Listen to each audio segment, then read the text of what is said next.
Hello everyone हामी चाहिँ class 12 को च्याप्टर 2 मेकानिकल वेव्स हेर्न गइरहेछौँ।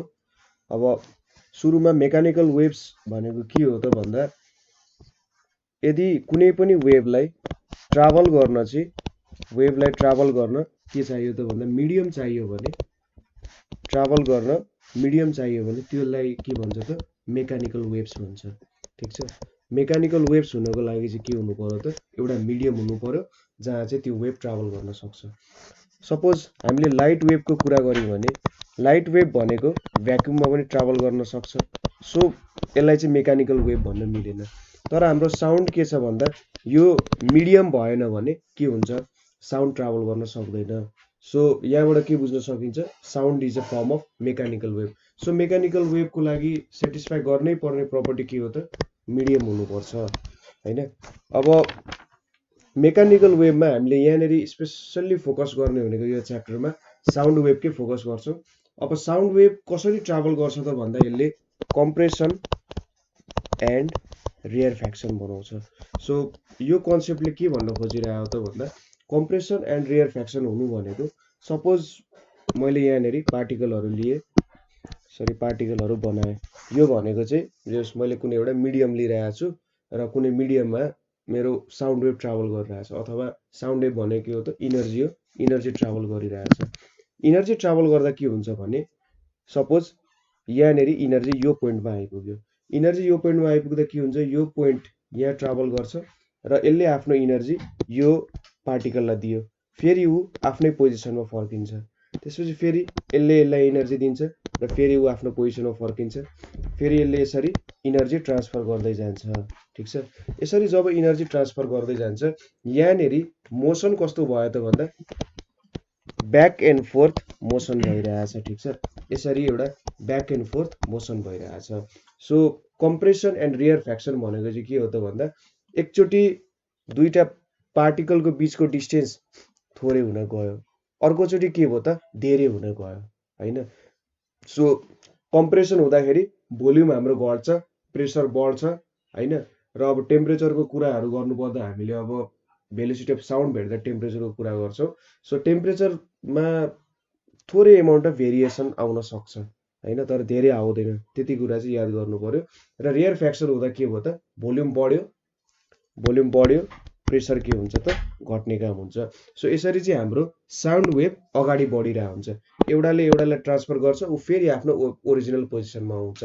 सो यो एउटा इलास्टिसिटीको प्रपर्टी जस्तो भयो। के भयो त भन्दा इनर्जी पाएर उ अगाडि गयो र फेरि उ आफ्नो ओरिजिनल पोजिसनमा आयो। सो यो एउटा सबै मिडियमको प्रपर्टी हो कि मिडियम भनेको इलास्टिक हुन्छ। इलास्टिक भनेको के हो त एउटा पोजिसनमा पुग्छ र उ फेरि आफ्नै पोजिसनमा ब्याक आउँछ, किनभने उसले एउटा रिस्टोरिङ फोर्स पाएको हुन्छ हैन। त्यो रिस्टोरिङ फोर्सले चाहिँ के गर्छ, उ फेरि आफ्नै ब्याक पोजिसनमा आइपुग्छ। सबै मिडियम इलास्टिक हुन जरुरी छ र जुन मिडियम जति धेरै इलास्टिक छ त्यहाँनेरि भेलोसिटी त्यति नै धेरै ज्यादा हुन्छ। सो हामीले यसरी थिंक गर्ने हो भने के हुन्छ भने सोलिडहरुको कुरा गर्ने हो भने सोलिडहरुलाई हामीले फोर्स दियौं भने तिनीहरु पनि के हुन्छ त आफ्नो ओरिजिनल पोजिसनबाट रिमुभ हुन्छन्, तर आफ्नो ओरिजिनल पोजिसनमा तिनीहरुलाई पुग्न सबसे छोटो टाइममा पुग्छन् के। त्यो भएर के हुन्छ सोलिडहरु धेरै इलास्टिक हुन्छ। रबर ब्यान्डको कुरा गर्यौं भने हामीले रबर ब्यान्डलाई यसरी तन्काउँछौं अनि छोड्दिन्छौं नि, त्यसैगरी सोलिडलाई पनि के हुन्छ त तन्काएर जब हामी छोड्दिन्छौं तिनीहरु आफ्नो ओरिजिनल पोजिसन चाहिँ एकदमै छिटो रिगेन गर्न सक्छन्। सो हामीले जेनरली देख्छौं कि साउन्ड वेभहरु चाहिँ सोलिडमा धेरै छिटो ट्राभल गर्छ, त्यसपछि लिक्विडमा अनि मात्रै ग्यासमा। अब भेलोसिटी अफ वेव्स हामीसँग सर्टेन फर्मुलाहरु छ, वेव्सको भेलोसिटीहरुको एउटा सर्टेन फर्मुलाहरु छ। सपोज हाम्रो वेभ चाहिँ फ्लुइडमा ट्राभल गरिरहेछ, फ्लुइडमा ट्राभल गर्नु भनेको लिक्विड एन्ड ग्यासमा ट्राभल गरिरहेछ भने भेलोसिटीको फर्मुला हाम्रो के हुन्छ त bulk modulus of elasticity by density. Bulk modulus of इलास्टिसिटीले हामीले के प्रोवाइड गरिरहेको हुन्छ भने कुनै पनि अब्जेक्टले आफ्नो ओरिजिनल पोजिसन चेन्ज गर्न खोजिरहेको हुँदैन। ठीक छ, आफ्नो ओरिजिनल पोजिसन चेन्ज गर्न नखोज्नुको मतलब के हो त हरेक बडी इनर्सियामा हुन्छ। त्यसैगरी लिक्विडले पनि के गर्छ त भन्दा आफ्नो ओरिजिनल पोजिसनमै रहिरहन खोजिरहेको हुन्छ, तर जब हामी त्यहाँनेर एउटा इनर्जी दिन्छौं त्यो के हुन्छ त कम्प्रेस हुन थाल्छ। ठिक छ, अब यही फर्मुलाबाट हामीले बुझ्न सक्छौँ कि कम्प्रेसन रियरफ्याक्सन कसरी भइरहेछ क्या। बल्क मोडुलसले के दिन्छ त भन्दा हाम्रो लिक्विडले चाहिँ कति रेजिस्टेन्स दिइरहेछ त भन्न खोजिरहेछ।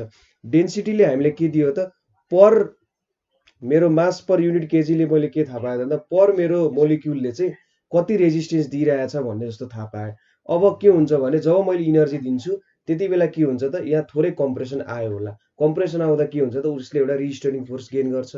रिस्टोरिङ फोर्स गेन गरेपछि ऊ के हुन्छ त, जब इनर्जी ट्राभल भइसक्छ ऊ फेरि आफ्नै ओरिजिनल पोजिसनमा आइपुग्छ होइन। यो लिक्विडको पार्टिकल भयो, सपोज लिक्विड यो पोजिसनमा आइपुग्यो अरे होइन, ऊ त के गर्छ त, आफ्नो ओरिजिनल पोजिसनमा आइपुग्न खोज्छ इक्विलिब्रियमको लागि। सो फेरि आफ्नो ओरिजिनल पोजिसनमा आइपुग्छ। यो चाहिँ बल्क मोडुलसले दिन्छ होइन। त्यसै गरी हामीले अब दोस्रोमा के त भन्दाखेरि सोलिडमा हेऱ्यौँ अरे। सोलिडमा हेर्दाखेरि पनि एउटै फर्मुला हो, तर बल्क मोडुलसले यङ्स मोडुलसमा चेन्ज हुन्छ। यङ्स मोडुलसले पनि के दिन्छ त भन्दाखेरि यो भनेको स्ट्रेस ओपन स्ट्रेन हो। सो मैले केही स्ट्रेन लाएँ, चेन्ज भोल्युम लेन्थ अथवा केहीमा चेन्ज ल्याएँ भने यसले के दिन्छ त भन्दा त्यो चेन्जले कति फोर्स जेनेरेट गरिरहेछ त भन्ने कुराहरू दिइरहेछ क्या। सो यहाँ पनि के हुन्छ त, आफ्नै ओरिजिनल पोजिसनमा आउनको लागि के काम भइरहेछ भन्ने कुराहरू दिइरहेछ। अर्को भनेको के हो त भन्दा स्ट्रेस्ड स्ट्रिङ। स्ट्रेस्ड स्ट्रिङमा चाहिँ के हुन्छ भने भेलोसिटी भनेको टेन्सन बाई म्यू हुन्छ। टेन्सन भनेको फोर्स कति लगाइरहेछ, यो म्यू भनेको मास पर लेन्थ हो। सो यसले मलाई के दिइरहेछ भने मेरो मास पर युनिट लेन्थमा चाहिँ कति फोर्स लागिरहेछ भनेर यसले दिइरहेछ। ठिक छ, यो भ्यालुले के दिइरहेछ त भन्दा मेरो एउटा एउटा युनिटमा मैले मासलाई पनि छुट्याएर युनिट युनिट बनाएँ भने अथवा इक्वल मासको बनाएँ भने त्यसमा कति फोर्स लागिरहेछ त भन्ने कुरा दिइरहेछ। कति फोर्स लाग्नु भनेको के हो त, एक्सेलरेसनको कुरा आउँछ। सो यसले चाहिँ मलाई त्यहाँनिर एउटा कति मोसन भयो जस्तो कुरा पनि दिइरहेछ क्या।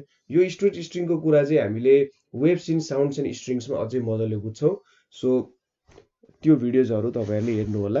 अर्को छ velocity of light. Velocity of light भनेको चाहिँ के हो त, mu under mu E. Mu भनेको पर्मिएबिलिटी र यो हाम्रो के हो त पर्मिटिभिटी भयो होइन।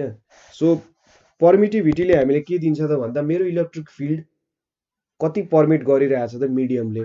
मेरो मिडियम जति डेन्स हुन्छ त्यति नै कम पर्मिट गर्छ, जति कम डेन्स हुन्छ त्यति नै धेरै पर्मिट गर्ने काम गर्छ। पर्मिएबिलिटीले चाहिँ के दिन्छ त भन्दा मेरो म्याग्नेटिक फिल्ड कति फैलिएको छ भन्ने कुरा दिन्छ। यो चाहिँ हाम्रो म्याक्सवेलले डेराइभ गरेको इक्वेसन हो। यो म्याक्सवेल इक्वेसन्सको एउटा कन्क्लुजन जस्तो हो क्या, भेलोसिटी अफ लाइट भनेको यति हुन्छ भनेर। सो यो कन्क्लुजन यदि तपाईँलाई बुझ्न मन छ भने चाहिँ कमेन्ट गर्नु होला, म यसको एउटा सेपरेट भिडियो बनाएर तपाईँहरूलाई यो कुरा बुझाउँछु। सो हामीले यति हेरिसक्यौँ भनेपछि अब हामीले चाहिँ एउटा के गर्न सक्छौँ भने एउटा डेरिभेसन गर्न सक्छौँ के को, velocity of sound in gas. Velocity of sound in ग्यासको डेरिभेसन गर्न सक्छौँ। सो एक्सपेरिमेन्टल्ली के थाहा पायो त भन्दा भेलोसिटी चाहिँ मोडुलस अफ इलास्टिसिटीमा डिपेन्ड हुन्छ। मोडुलस अफ इलास्टिसिटी भनेको एउटा कुनै पनि सर्फेसले कति चेन्ज थेक्न सक्छ भनेको हो क्या। मोडुलस अफ इलास्टिसिटी भनेको चाहिँ सपोज आफ्नो ओरिजिनल पोजिसन रिगेन गर्ने गरी उसले कति आफूमा चेन्ज थेक्न सक्छ अथवा कति चेन्ज आफूमा लिन सक्छ भनेको चाहिँ मोडुलस अफ इलास्टिसिटी हो। सो भेलोसिटी भनेको एउटा मोडुलस अफ इलास्टिसिटीमा डिपेन्ड हुन्छ, अर्को भनेको केमा त डेन्सिटीमा डिपेन्ड हुन्छ। अब यहाँबाट हामीले डाइमेन्सनल एनालाइसिस युज गरेर यो फर्मुला डेराइभ गर्नुपर्छ। सो डाइमेन्सनल एनालाइसिस जुन हामीले 11 क्लासमा गराएको थियौँ। सो के गर्छौँ त, velocity is directly proportional to e power x rho power y भनेर गर्छौँ। So velocity is equals to के हुन्छ त के, अब यो प्रोपोर्सनालिटी साइन हटाउँदा इक्वल्स टु लेख्नुपर्छ e power x rho power y हुने भयो होइन। अब भेलोसिटी भनेको के हो, डिस्टेन्स अपन टाइम हो। डिस्टेन्स भनेको एल, टी भनेको टी भयो यहाँ। सो एल टी माइनस 1 भयो। अब ई भनेको के हो त, मोडुलस अफ इलास्टिसिटी भनेको स्ट्रेस अपन स्ट्रेन हो।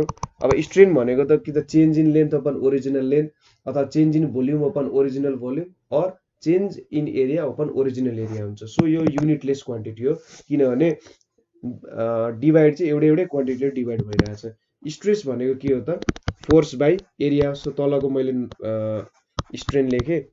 अब फोर्सको युनिट भनेको के हुन्छ MLT -2। फोर्स भनेको के हो त मास इन्टु एक्सेलरेसन। एक्सेलरेसन भनेको भेलोसिटी अपन टाइम, भेलोसिटी भनेको डिस्टेन्स अपन टाइमको स्क्वायर हो। सो यसरी चाहिँ मैले के डिराइभ गरेँ त m इन्टु d/t स्क्वायर भनेको फोर्स हो। सो MLT -2 आयो। एरिया भनेको के हुन्छ लेन्थ इन्टु लेन्थ भनेपछि L स्क्वायर। सो मेरो मोडुलस अफ इलास्टिसिटीको डाइमेन्सन ML -2 T -2 आउन गयो हैन। अब डेन्सिटी भनेको के हो मास बाई भोल्युम हो। मास भनेको m भयो, भोल्युम भनेको लेन्थको क्युब हो। सो यो भनेको ML -3 हुन जान्छ। अब सबै मैले यहाँनिर हाल्दिएँ भने मेरो फर्मुला के थियो VE e पावर x रो पावर y। v भनेको m हुँदैन l m0 लेख्दा हुन्छ MLT -1 के मैले लेखिन युनिटलेस छ ML यहाँनिर -1 हो है ML -1 T -2 यहाँ x भयो र यतापट्टि ML -3 टाइम छैन भने चाहिँ 0 यहाँनिर कति भयो त y भयो। सो यतापट्टि के छ M0L T -1। अब x ले मल्टिप्लाई भित्र भयो भने x L -x T -2x र यतापट्टि MY L -3y अरु त लिनु परेन। So M0L T -1 is equals to MX + y m र m जोड्दाखेरि यतापट्टि L -x -3y र यतापट्टि के भयो त T -2x भयो। अब यो दुईटा क्वान्टिटी त इक्वल हुनुपर्छ। So x + y is equals to 0 भयो। त्यसै गरी -x -3y is equals to 1 भयो र -2x इज इक्वल्स टु -1 भयो। सो यहाँबाट के थाहा पाइयो x को भ्यालु 1/2 आयो र x को भ्यालु 1/2 यहाँनिर हाल्ने भने y को भ्यालु -1/2 आइपुग्यो। सो मेरो v कति भयो त v इज इक्वल्स टु के हाम्रो के थियो त भन्दा ex रो y थियो भने v इज इक्वल्स टु के e 1/2 रो -1/2। अब एक्सपेरिमेन्टली के थाहा पाइयो भन्दा के को भ्यालु चाहिँ 1 हुने रहेछ। So v is equals to e 1/2 rho -1/2 भयो। v is equals to e 1/2 rho 1/2 is equals to root under e by rho चाहिँ मेरो भेलोसिटीको भ्यालु हुने भयो। सो यसरी मैले डाइमेन्सनल एनालाइसिसबाट के निकाल्न सके त velocity of sound in gas भनेर निकाल्न सके। अब अर्को डेरिभेसन भनेको के छ त velocity of sound in a gas from pressure variation. ठीक छ, प्रेसर भेरिएसन द्वारा हामीले velocity of sound of gas measure गर्यौं भन्ने के हुन्छ होला भन्ने कुरा चाहिँ हामी यहाँ हेर्न गइरहेका छौं। सो यसको लागि यसरी मैले एउटा यहाँनिर एउटा कलम लिए। त्यो कलममा के छ त भन्दा सपोज यो पार्ट मात्रै लिए है।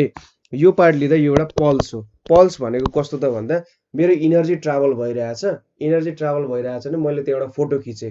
फोटो खिच्नुको मतलब त्यहाँ मैले स्ट्याटिक बनाएँ के त्यसलाई स्ट्याटिक बनाएर त्यो पोर्सनमा के भइरहेछ भन्ने कुरा मैले अब्जर्भ गरेँ भने त्यो चाहिँ एउटा पल्स हुन्छ। ठीक छ, फोटो खिचेर स्ट्याटिक बनाएपछि त त्यो दुईटा पोजिसनमा के भइरहेछ भन्ने कुरा मैले अब्जर्भ गर्न सकेँ नि।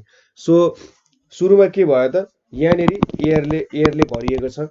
एयरले भरिएको छ भनेपछि सुरुमा यहाँनिर PV यतापट्टिको डेन्सिटी भयो। सपोज अब यहाँको इनर्जी सपोज साउन्ड हामीले यहाँ दियौं भने के हुन्छ भने अथवा केही इनर्जी दियौं भने अब कम्प्रेसन रेयर फ्याक्सन भयो। अब कम्प्रेसन हुँदाखेरि यहाँनिर के हुन्छ त भन्दा अर्को कलर कुनै जुन रेड युज गरौँ है।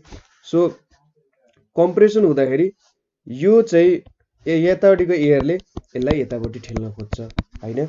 सो यसको मतलब के हुन्छ भने यहाँको एयरको प्रेसर P छ, भोल्युम V छ र यहाँनिर के हुन्छ त P + dP र अर्को भनेको डेल V + V हुन जान्छ है। यो कुराहरु यहाँनिर हुन्छ।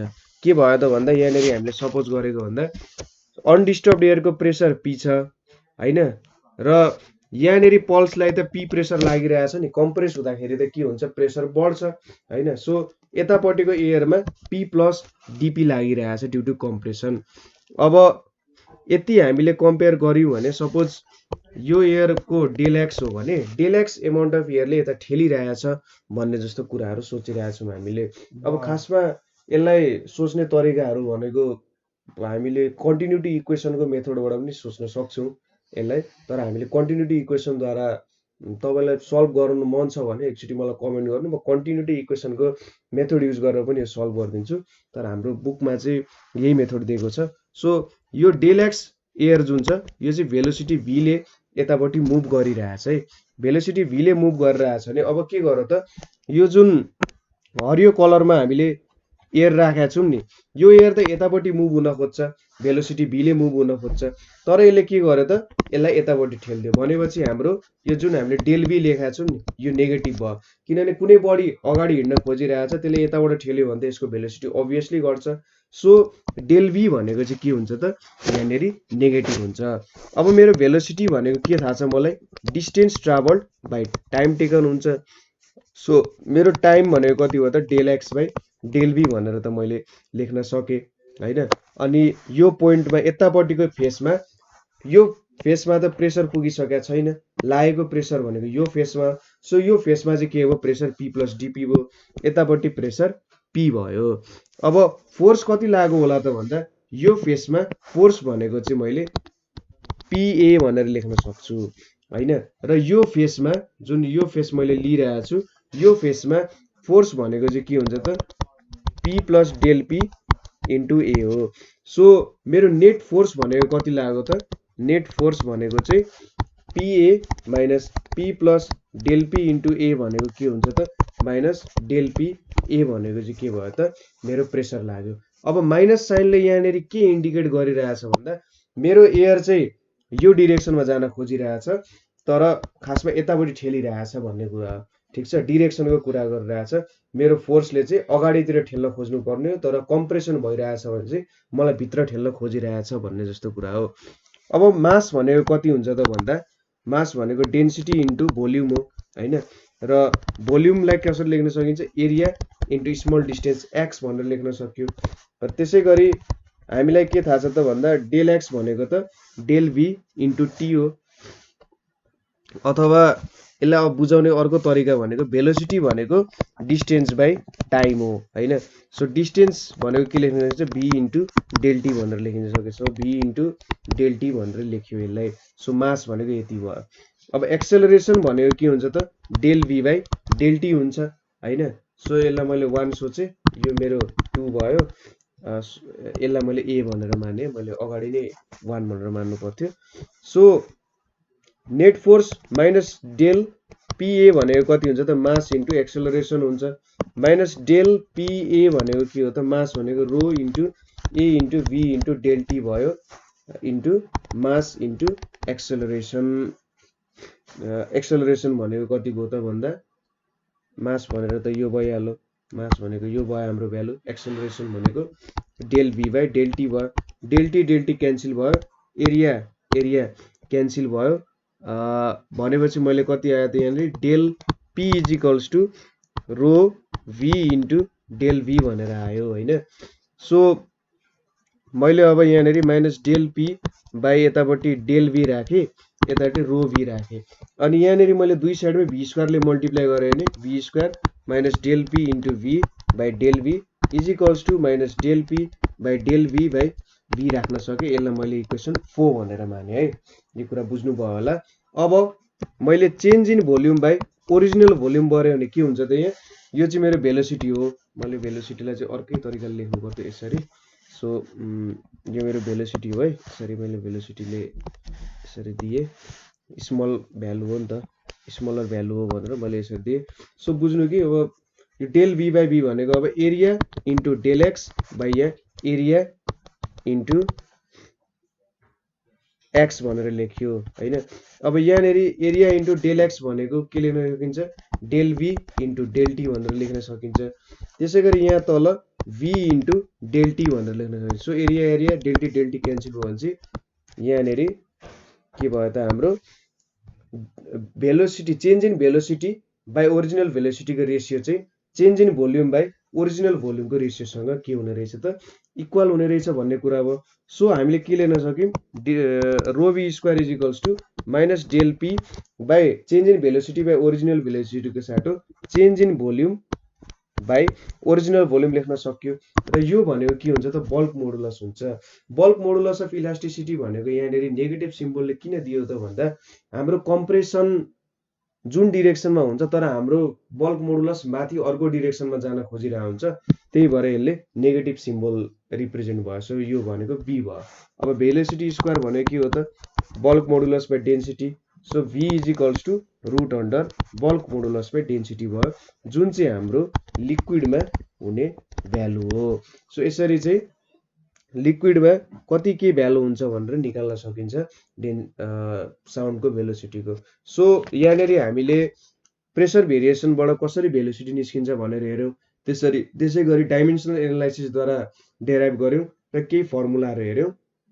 कतै प्रब्लम भयो अथवा कतै बुझ्नु भएन भने नेपाल अनलाइन स्कुलमा कन्ट्याक्ट गर्नु होला र एक्स्ट्रा अरू केही कुरा बुझ्न मन छ भने भन्नु होला, म त्यसको बारे एक्स्ट्रा सोलुसन भिडियोजहरू बनाइदिन्छु।